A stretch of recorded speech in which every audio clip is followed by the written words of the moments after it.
11 மே 2026 திங்கட்கிழமை காலை நேரம் மணி 4. ரைட் நவ் இந்த லொக்கேஷன் காசர்கோடு அப்படின்னு சொல்லிட்டு கேரளாவில் கண்ணூர் தாண்டி, கண்ணூரில் தான் நம்ம ட்ராவல் ஸ்டார்ட் பண்ணோம், ட்ரெயின் ஏறினோம். அதாவது இன்றைய நம்ம ட்ராவல் இன்றைக்கி நமக்கு செகண்ட் டே, 2வது நாள். ஸோ இது வந்து மேங்களூரோட டவுன், இந்த ட்ரெயின் வந்து டவுன் ஆகுது. ஸோ அதனால் வந்து பார்த்திங்கன்னா கூட்டமே இல்லை, ஃப்ரீயாக இருக்குது. தென் இன்னொன்று என்ன அப்படின்னா, ட்ரெயின் நல்லா நீட் அண்ட் க்ளீனாக இருக்குது. அது ஒரு நல்ல விஷயம். வாஷ் பேஷன் அது இதெல்லாம் பார்க்குறோம். அது இந்த ரீஜனில் ஓடுற ட்ரெயின் அப்படிங்கிறதுனால ரொம்ப நீட் அண்ட் க்ளீனாக இருக்குது.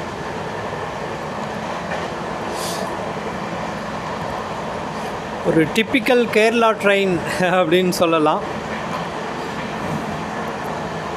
ஓகே, 16621 அப்படின்னு நினைக்கிறேன், சரியாக தெரில, நான் மென்ஷன் பண்ணுறேன் அப்படின்ட்டு. ஸோ ரவுண்ட் அப்படியே வாக் வந்தோம் அப்படின்னா கொஞ்சம் இருக்காங்க, பேசஞ்சர்ஸ் எல்லாம் கொஞ்சம் இருக்காங்க, எல்லாம் ரெஸ்ட் எடுத்துகிட்ருக்காங்க. காசர்கோட்லேருந்து இன்னொரு 50-60 கிலோமீட்டர் சம்திங் வரும் மேங்களூருக்கு. ஸோ இந்த ஒரு தருணம் அப்படிங்கிறது ரசித்து அனுபவிச்சிட்ருக்கேன். சார்ஜ் பண்ணுறதுக்கான வசதிகள் இருக்குது, பவர் பேங்க் இருக்குது, பவர் பேங்க் ஃபுல் பண்ணிட்டோம், மொபைல் ஃபுல் பண்ணியாச்சு. கேமரா ஆல்மோஸ்ட் இருக்குது, ஒரு 60% இருக்குது, வேணும்னா நம்ம சார்ஜ் போட்டுக்கலாம். ஸோ இப்போதைக்கு all is well, everything okay அப்படின்னு சொல்லலாம். இன்னும் போக போக தான் சிச்சுவேஷன் எந்த அளவுக்கு இருக்கும் அப்படின்னு தெரியும். பார்க்கலாம், நல்லதே நடக்கும் அப்படின்னு நம்புவோம். தொடர்ந்து பயணம் செய்வோம். நெக்ஸ்ட் மேங்களூர் சென்ட்ரலில் இறங்கிட்டு நெக்ஸ்ட் என்ன ஸ்டெப் அப்படிங்கிறது இனிமேல் தான் டிசைட் பண்ணோம், பார்ப்போம்.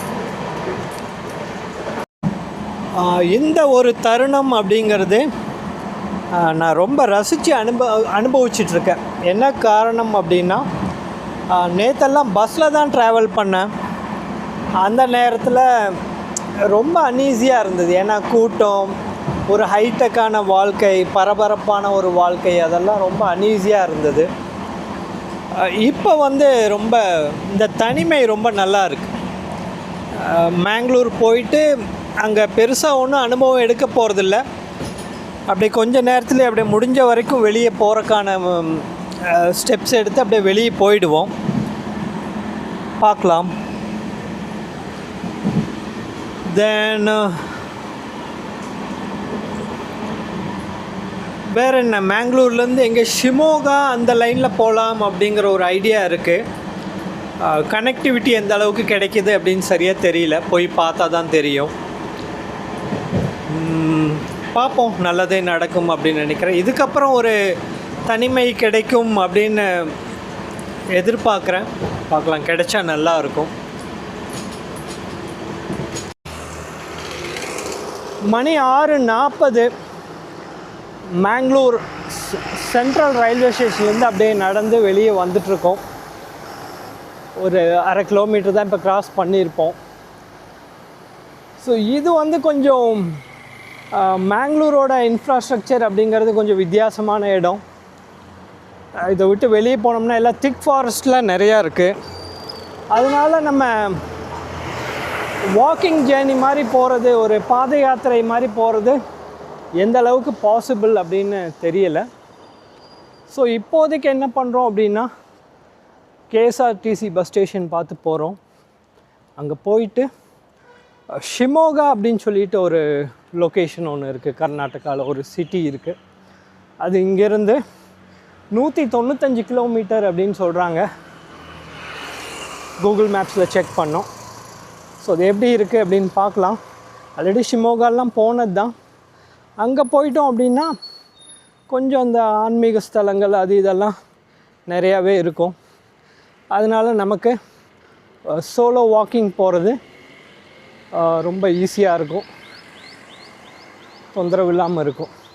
ஸோ இது வந்து ஒரு ஹைஃபையான இடம். கோவா, மங்களூரு, மாஹே நாம் இதெல்லாம் சொல்கிறாங்களே, இதெல்லாம் வந்து ஒரு பொழுதுபோக்குக்கான ஒரு இடம் இது. அதனால் இங்கே வந்து நம்ம வாக்கிங் ஜேர்னி மாதிரி தனியாக ஒரு பாத யாத்திரை மாதிரி போகிறது அவ்வளவு சாத்தியம் கிடையாது. ஸோ பார்க்கலாம். கேஎஸ்ஆர்டிசி பஸ் ஸ்டேஷன் ஒரு 3 கிலோமீட்டருக்கு மேலே இருக்குது இன்னும். சரி, இந்த டைம் அப்படிங்கிறது நல்லா ப்ளசண்ட்டாக இருக்குது, அதனால் ஒன்றும் பிரச்சனை இல்லை. இதே வெயிலாக இருந்ததுன்னா நடக்கிறதுக்கு ரொம்ப கஷ்டமாக இருக்கும், டிராஃபிக் பயங்கரமாக இருக்கும். இப்போ டிராஃபிக்கே இல்லை, ரொம்ப நல்லா இருக்குது. தென்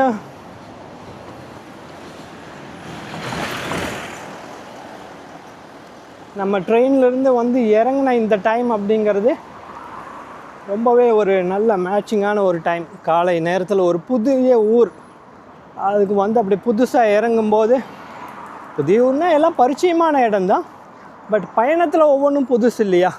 ஸோ ஒரு நேற்று இருந்த இடத்த விட இன்றைக்கி ஒரு வித்தியாசம் இருக்குது. ஸோ இந்த மாதிரி புது புது இடங்களுக்கு இந்த அதிகாலை நேரத்தில் 5 மணி 6 மணி இந்த மாதிரி நேரத்துலலாம் வந்து ரீச் ஆகிறது அப்படிங்கிறது ரொம்ப நல்ல விஷயம். அப்படியே எக்ஸ்ப்ளோர் பண்ணுறக்கு, இப்படி கடந்து போகிறக்கெல்லாம் ரொம்ப நல்லாயிருக்கும். இதுதான் மங்களூரு. Okay, right. ஓகே, அப்படியே தொடர்ந்து போவோம், கடந்து செல்வோம்.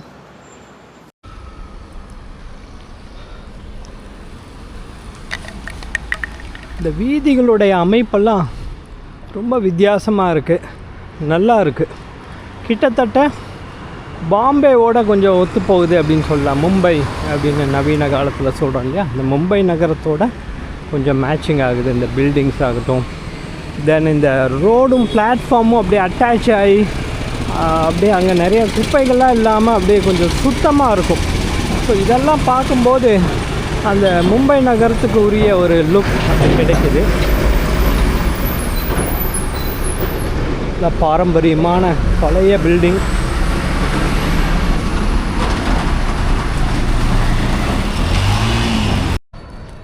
இப்படி சிட்டியில் எங்கே நடந்து வந்தாலுமே அதிகபட்சமான இடங்களில் வந்து இந்த மாதிரி பிளாட்ஃபார்ம் இருக்கிறத பார்க்க முடியுது. ஸோ இந்த பிளாட்ஃபார்ம் தான் நான் நடந்து வந்துட்டுருக்கேன். அது ஊரோட ஒட்டி இருந்தாலும் சரி, கொஞ்சம் தள்ளி இருந்தாலும் சரி, பிளாட்ஃபார்ம்ஸ் எல்லா இடத்துலையுமே நல்லா வடிவமைச்சிருக்காங்க. நல்ல விஷயம்.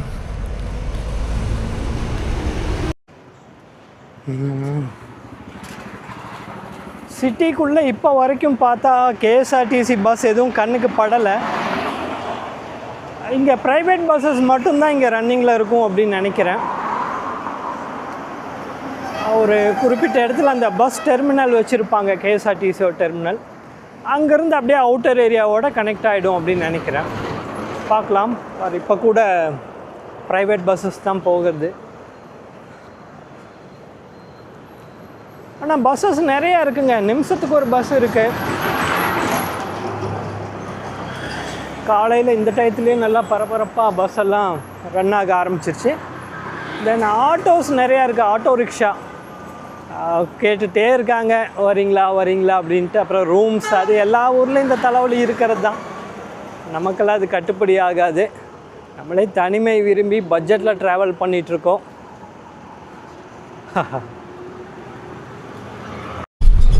ஒரு லோக்கல் பஸ் ஏறி இருக்கும், city bus, KSRTC bus station சொல்லி கேட்டுக்கோம். ஏதோ அல்வாவா இன்னொரு பேர் சொன்னாங்க, அங்கே இறங்கிக்கலாம் அப்படின்ட்டு. ஸோ இந்த 20 ரூபாய் வச்சு இன்றைக்குடைய செலவு ஸ்டார்ட் பண்ணுறோம். ஆண்டவன் தான் நம்மளை நல்லபடியாக வழி நடத்தி கொண்டு போகணும். நல்ல விஷயம். கேஎஸ்ஆர்டிசி பஸ் ஸ்டேஷன் ரீச் ஆகிட்டோம்.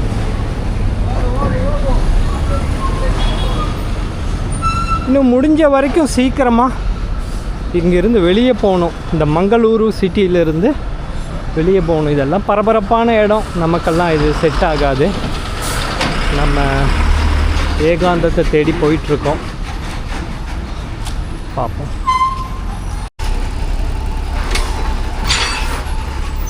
சைக்கிள் இன்னும் புழக்கத்தில் இருக்கிறத பார்க்க முடியுது. நல்ல விஷயம். அவ்வளோதான், ஒரு ஷார்ட் பீரியட் இந்த மங்களூரு டவுனில் நம்ம அனுபவம் எடுத்துட்டோம். அவ்வளோதான். கேஎஸ்ஆர்டிசி பஸ் ஸ்டேஷன் வந்து மூடுபிட்ரே அப்படின்னு சொல்லிட்டு ஒரு நியர்பை லொக்கேஷன் நான் கூகுள் மேப்ஸில் பார்த்தேன். ஸோ அந்த லொக்கேஷனுக்கு தான் இப்போ போயிட்டுருக்கேன். ஏன்னா எந்த டைரெக்ஷனில் போகிறோம் என்ன ஏதுன்னு ஒன்றும் கன்ஃபர்மேஷன் கிடையாது. அதனால் ஒரு 40-50 கிலோமீட்டரில் அந்த லொக்கேஷன் பார்த்தேன். பஸ்ஸு கண்டக்டர்கிட்ட கேட்டேன், அவர் ஓகேன்னாரு. ஸ்டெப் வச்ச உடனே என்ஜின் ஸ்டார்ட் ஆயிடுச்சு. ஸோ ரொம்ப நல்ல விஷயம். இங்கேருந்து வெளியே போயிட்டோம்னா இன்னுமே கொஞ்சம் நமக்கு ஒரு நல்ல தனிமை கிடைக்கும். பாய் பாய் மங்களூரு, பாய் பாய். ஒரு மணி நேரம் தான் இருந்தாலும் நமக்கு ஒரு நல்ல அனுபவம் கிடைச்சது. மூடுபிட்ரி அப்படிங்கிற லொக்கேஷன்லேருந்து ஒரு 20 கிலோமீட்டர், 20 or 18, கூகுள் மேப்ஸில் 18ன்னு காமிக்குது. காரிக்கலா அப்படின்னு சொல்லிட்டு ஒரு லொக்கேஷன், அதை பார்த்து போயிட்டுருக்கோம். மூடுபிட்ரி இறங்கி ஒரு 2 நிமிஷம் கூட வீடியோ ஷூட் பண்ணுற கூட இது இல்லை, உடனே பஸ்ஸு கிடச்சிருச்சு. சரி, ரொம்ப சந்தோஷம் அப்படின்ட்டு. அதுவும் நம்ம பயணம் செய்யக்கூடிய அதே டிரெக்ஷன்லேயே தொடர்ந்து பஸ்ஸு கிடைக்குதுங்கிறது நல்ல விஷயம். ஷிமோகா, தர்மஸ்தலா இதெல்லாம் போர்டு போட்டிருக்காங்க. ஸோ அந்த ரூட்லேயே நமக்கு வந்து லோக்கல் டவுன் பஸ் கிடச்சிருக்கு. மேங்களூர்லாம் தாண்டி வெளியே வந்தாச்சு. ஓகே, ரைட், தொடர்ந்து போகலாம். ரைட் நவ் காரிகாலா அப்படிங்கிற லொக்கேஷன்லேருந்து ஸ்ருங்கேரி போகிறக்கான ஹைவேஸ் ஒன்று இருக்குது. ஹைவேஸ் நம்பர் நமக்கு தெரில, அதை நான் பின்னாடி மென்ஷன் பண்ணுறேன். ஸோ இந்த ஸ்ருங்கேரி ரோடில் அப்படியே கொஞ்சம் தூரம் நடந்து போயிட்டுருக்கோம். ஒரு சோலோ வாக் காலையில் எப்படி இருக்குது அப்படின்னு பார்க்கலாம். ரோடு நல்லா விஸ்தாரமாக நல்லா இருக்குது. ஸோ அப்படியே அமைதியாக நடந்து போகிறது மனசுக்கு கொஞ்சம் இதமாக இருக்குது. மணி 9:25. இந்த ரோடு வந்து NH 169 அப்படின்னு நம்பர், இது ஒரு number NH 169. Right now Sringeri வரைக்கும் போகுது. கம்ப்ளீட் டீட்டெயில்ஸ் நமக்கு தெரியல. ஸ்ருங்கேரி அப்படின்னு சொல்லக்கூடிய ஒரு ஆன்மீக ஸ்தலம் ஒன்று இருக்குது. அங்கே தான் போகிறோம் இப்போது. அதை நோக்கி போகிறோம். அங்கே போய் ஒன்றும் பெருசாக அனுபவம் எடுத்துக்க போகிறது கிடையாது. அப்படியே கடந்து மகாராஷ்டிரா வரைக்கும் அப்படியே ரீச் ஆகணும் இப்போதைக்கு அப்படிங்கிற மாதிரியான ஒரு டார்கெட் நமக்கு. ஸ்ருங்கேரி போயிட்டு அங்கேருந்து ஷிமோகாவிலேருந்து சித்ரதுர்கா, அதுக்கு முன்னாடியாக பின்னாடியான்னு சரியாக தெரியல. அப்புறம் ஹம்பி போயிட்டோம்னா பீஜப்பூர், விஜயபுரா அப்படின்னு சொல்லுவாங்க ஹிஸ்டாரிக்கலாக. ஸோ அந்த பீஜப்பூர் சிட்டி அது முடிச்சிட்டோம்னா 100-125 கிலோமீட்டரில் மகாராஷ்டிரா பார்டர் வந்துடும். ஸோ இப்போதைக்கு நம்மளுடைய டாஸ்க் இது தான். இதை நோக்கி தான் பயணம் பண்ண போகிறோம். நெக்ஸ்ட்டு எந்த மாதிரி மூவ் பண்ணுறோம் அப்படிங்கிறது பார்த்தா தான் தெரியும். ரோட்டில் அப்படியே சோலோ வாக் போயிட்டுருக்கோம். காலையிலேருந்து ₹1 செலவு பண்ணல மீன்ஸ் சாப்பாடுக்காக எதுவும் செலவு பண்ணலை, இன்னும் எதுவும் சாப்பிடல. பஸ்ஸுக்கு மட்டும் ஒரு ₹50 செலவாயிருக்குன்னு நினைக்கிறேன். ஆமாம், ஒரு ₹50-55 செலவாச்சு. சரி, அப்படியே தொடர்ந்து போகலாம். இப்போ வரைக்கும் பசி எடுக்கிற மாதிரி ஃபீல் இல்லை. மனசு வந்து ஒரு பெரும் குழப்பத்தில் இருக்கிறதுனால பசி எடுக்கிற மாதிரி ஃபீல் இல்லை. கொஞ்சம் நேரம் போட்டும் பார்த்துக்கலாம். எவ்வளோ அமைதியான ஒரு லொக்கேஷன். காடு, மலைகள் மாதிரியான ஒரு இடம். அங்கெல்லாம் வீடுங்கள்லாம் பார்த்தா சொர்க்கம் மாதிரி இருக்குது. இவங்களுக்கெல்லாம் எப்படி இந்த மாதிரி இடம் அமையுதுன்னு தெரியல. உண்மையாக பாக்கியம் செஞ்சுருக்கணுங்க இந்த மாதிரி ஒரு இடத்துல வாழணும் அப்படின்னா. பெரிய பாக்கியம். கேரளாவும் இங்கே இருக்கக்கூடிய கர்நாடகாவில் இந்த ஒரு சில பகுதியெல்லாம் பார்த்தா கிட்டத்தட்ட ஒரே மாதிரி தான். அந்த பூமி அமைப்பெல்லாம் ஒரே மாதிரி தான் மேட்ச் ஆகுது. வீடுகள்லாம் தெரியுது பாருங்கள். மணி 10. இப்போவே பயங்கர வெயில் ஸ்டார்ட் ஆயிடுச்சு. சமாளிக்க முடியல. அது எல்லாம் கோஸ்டல் ஏரியா அப்படிங்கிறதுனால இந்த கடல் காற்று, உப்புத்தன்மை அப்படியே இருக்குது. மேங்களூர் இங்கேருந்து 65 கிலோமீட்ரு, 60-70 கிலோமீட்டர் வருது. இருந்தாலும் இந்த ஏரியா ஃபுல்லாமே ஒரு வறண்ட ஒரு கிளைமேட் தான் பார்க்க முடியுது. வெயிலே இது ஒரு டைப்பான வெயிலுங்க. கேரளா, மேங்களூர் இந்த சைடெலாம் வந்தோம்னா அந்த வெயில் சமாளிக்க முடியாது. அப்படி ஒரு வெயிலாக இருக்குது. தனியாக நடந்துகிட்ருக்கேன் நான் மட்டும். மணி 10:20. நல்லா போயிட்டுருந்த நம்மளுடைய யாத்திரையில் திடீர்னு ஒரு பிரேக். மனசு ரொம்ப ஒரு மாதிரி இதாகிடுச்சு, ரிக்ஸ் ஆகிடுச்சு. என்னடாங்கிற மாதிரி ஆகிடுச்சு. என்னென்னா இது ஒரு ஃபாரஸ்ட் ஏரியா. ஃபாரஸ்ட் ஏரியாவில் வந்து இங்கே நடந்து போகிறதுக்கு பர்மிஷன் கிடையாது. கவர்மெண்ட் ஃபார்மாலிட்டிஸ் அது இதெல்லாம் இருக்குது. அதனால் நம்ம இங்கே ஸ்டாப் பண்ணிட்டோம். ஸ்ருங்கேரிக்கு இங்கேருந்து 40 கிலோமீட்டர் இருக்குது. ஸோ பஸ்ஸுக்காக வெயிட்டிங், பிடிசி பப்ளிக் பஸ்ஸுக்காக வெயிட்டிங். இந்த லொக்கேஷன் பார்த்தா welcome to Kudremukha national park அப்படின்ட்டு போட்டிருக்காங்க. ஸோ ஃபாரஸ்ட் ஏரியா, இதெல்லாம் மழை பார்த்தாலே தெரியும். அதெல்லாம் கடந்து தான் போகணும். ஸோ 40 கிலோமீட்டருக்கு நம்ம பஸ் ஏற வேண்டிய ஒரு பர்பஸ் ஆகிடுச்சு. வெயிட் பண்ணி ஏறணும். அதுக்கப்புறம் தான் நம்ம சுதந்திரமாக எப்படி போகிறது என்ன அப்படிங்கிற டிசைட் பண்ண முடியும். ஓகே, தொடர்ந்து போகலாம். திடீர்னு இப்படி நடு ரோட்டில் நின்றுட்டு ஊருக்குள்ளே நிற்கிறது கஷ்டமாக இருக்குது. தனிமை தேடி வந்துட்டு இந்த மாதிரி ஒரு இடத்துல நிற்கிறது ரொம்ப சங்கடமாக இருக்குது. சரி, பார்ப்போம், எல்லாம் நன்மைக்கே.